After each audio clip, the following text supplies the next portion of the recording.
நீங்கள் பார்த்து கொண்டிருப்பது நியூஸ் 21 செய்திகள். தமிழ்நாடு செய்திகளை உடனுக்குடன் தெரிந்து கொள்ள நியூஸ் 21 செய்திகளை பாருங்கள். ராணிப்பேட்டை மாவட்டம் களவை சுற்றியுள்ள பகுதிகளில் தொடர்ந்து இருசக்கர வாகனங்கள் மற்றும் திருட்டுச் சம்பவங்கள் நடைபெற்று வருகிறது. இதனால் காவல்துறையினர்கள் தீவிர ரோந்து பணியில் ஈடுபட்டு வருகின்றனர். மேலும் தொடர்ந்து காவல் நிலையத்திற்குட்பட்ட பகுதிகளில் திருட்டு சம்பவங்கள் நடைபெற்று வருகின்றனர்.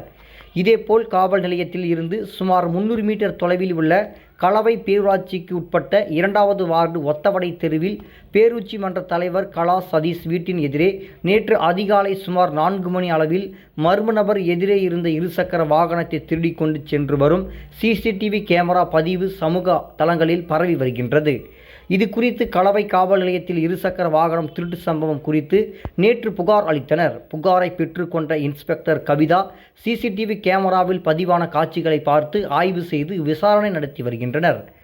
தொடர்ந்து காவல் நிலையத்திற்குட்பட்ட பகுதிகளில் இருசக்கர வாகனங்கள் திருடப்பட்டு வரும் சம்பவம் தொடர்ந்து நடைபெற்று வருகிறது. எனவே திருட்டு சம்பவத்தை தடுக்க காவல் நிலையத்தில் நேர்மையான அதிகாரிகளை நியமிக்க வேண்டும் என பொதுமக்களும் சமூக ஆர்வலர்களும் கோரிக்கை விடுத்துள்ளனர்.